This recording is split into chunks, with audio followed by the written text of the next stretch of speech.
তাকলিদ এমন একটি বিষয়কে বলা হয় যে কোনো ব্যক্তিকে মানা কিভাবে, সেই ব্যক্তি কখনো কোরআন সুন্নাহ হতে পারে না, বরং সেই ব্যক্তির মধ্যস্থল দিয়ে আমি একজন ব্যক্তি কোরআন সুন্নাহকে মানতে চাই, কোরআন সুন্নাহকে ফলো করতে চাই।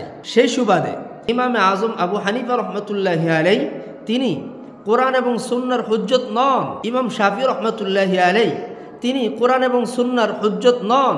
ইমাম আহমদ বিন হাম্বল, ইমাম মালিক রাহিমাহুমুল্লাহ, এই চারজন ব্যক্তি কখনো কোরআন এবং সুন্নাহর হুজ্জত হতে পারে না।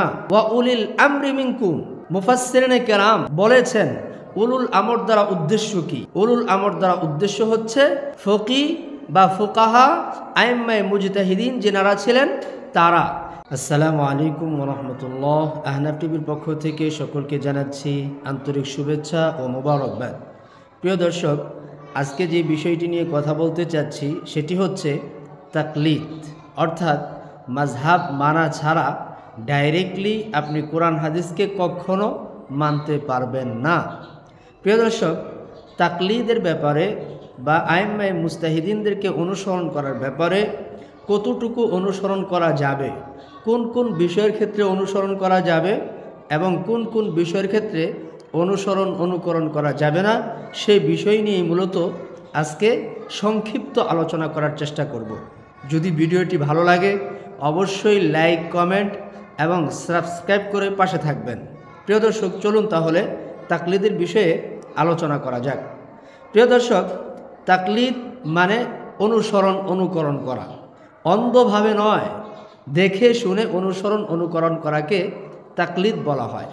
প্রথমত যদি আমি তাকলিদের সংজ্ঞা এভাবে দেই, তাকলিদ এমন একটি বিষয়কে বলা হয় যে কোনো ব্যক্তিকে মানা কিভাবে, সেই ব্যক্তি কখনো কোরআন সুন্নাহ হতে পারে না, বরং সেই ব্যক্তির মধ্যস্থল দিয়ে আমি একজন ব্যক্তি কোরআন সুন্নাহকে মানতে চাই, কোরআন সুন্নাহকে ফলো করতে চাই। প্রিয় দর্শক, সেই সুবাদে ইমামে আজম আবু হানিফা রহমতুল্লাহি আলাইহি তিনি কোরআন এবং সুন্নাহর হুজ্জত নন। ইমাম শাফি রহমতুল্লাহি আলাইহি তিনি কোরআন এবং সুন্নাহর হুজ্জত নন। ইমাম আহমদ বিন হাম্বল, ইমাম মালিক রাহিমাহুমুল্লাহ, এই চারজন ব্যক্তি কখনো কোরআন এবং সুন্নাহর হুজ্জত হতে পারে না। তবে এই চারজন ব্যক্তি যেই মাসআলাগুলো কোরআন এবং হাদিসের মাধ্যমে ইস্তেমবাদ করেছেন, সেই হিসাবে এই চারজন ব্যক্তিকে আমরা উস্তাদ বা মুআল্লিম হিসাবে মনে করে থাকি। এই শ্রেণীর লোকগুলোকে আমরা ফলো করি, মানে এদেরকে ফলো করি না, আমরা কোরআন সুন্নাহকেই ফলো করি।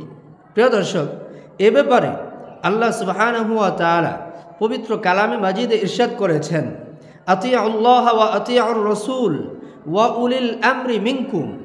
আতিউল্লাহ, আল্লাহর ইতাআত, আতিউর রাসূল, রাসূলের ইতাআত, ওয়া উলিল আমরি মিনকুম। মুফাসসিরিনে কেরাম বলেছেন উলুল আমর দ্বারা উদ্দেশ্য কি? উলুল আমর দ্বারা উদ্দেশ্য হচ্ছে ফকি বা ফুকাহা, আইম্মায়ে মুজতাহিদিন যেনারা ছিলেন তারা। এ ব্যাপারে ইবনে আব্বাস রাদিয়াল্লাহু তাআলা আনহু, হাসান বসরি রহমতুল্লাহি আলাইহি, ইমাম রাজি রহমতুল্লাহি আলাইহি, এছাড়া আরও অন্যান্য মুহাদ্দিসিনে কেরাম অভিমত দিয়েছেন উলিল আমর দ্বারা উদ্দেশ্য হচ্ছে আইম্মায়ে মুজতাহিদিন, উলামায়ে কেরাম। সুতরাং কোনো একটা বিষয় নিয়ে যদি আমাদের মাঝে ভিন্নতা, ইখতিলাফাত, মতনৈক্যতা সৃষ্টি হয়, এক্ষেত্রে আইম্মায়ে মুজতাহিদিনকে মানতে স্বয়ং আল্লাহ বলেছেন। প্রিয় দর্শক, এবার চলুন কতটুকু মানব, তাকলিদ করব আর কতটুকু করব না।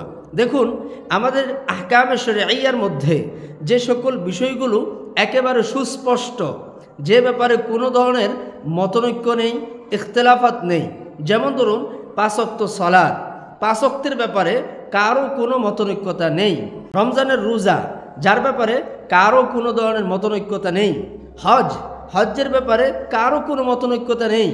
এরকমভাবে যত বিষয়বস্তু রয়েছে যেগুলোর ব্যাপারে কোনো ইখতিলাফাত, কোনো মতনৈক্যতা নেই, সে সকল বিষয়ের ব্যাপারে আইম্মায়ে কেরামের তাকলিদ না করলেও চলবে। বাকি ফুরুই তথা শাখাগত বিষয় যদি আপনি মানতে চান, তাহলে অবশ্যই আপনাকে আইম্মায়ে কেরামকে মানতে হবে। দেখুন পবিত্র কালামে মাজিদে একটি আয়াতে কারিমা এসেছে, ওয়াল মুতাল্লাকাতু ইয়াতারাব্বাসনা বিআনফুসিহিন্না সালাসাতা কুরু।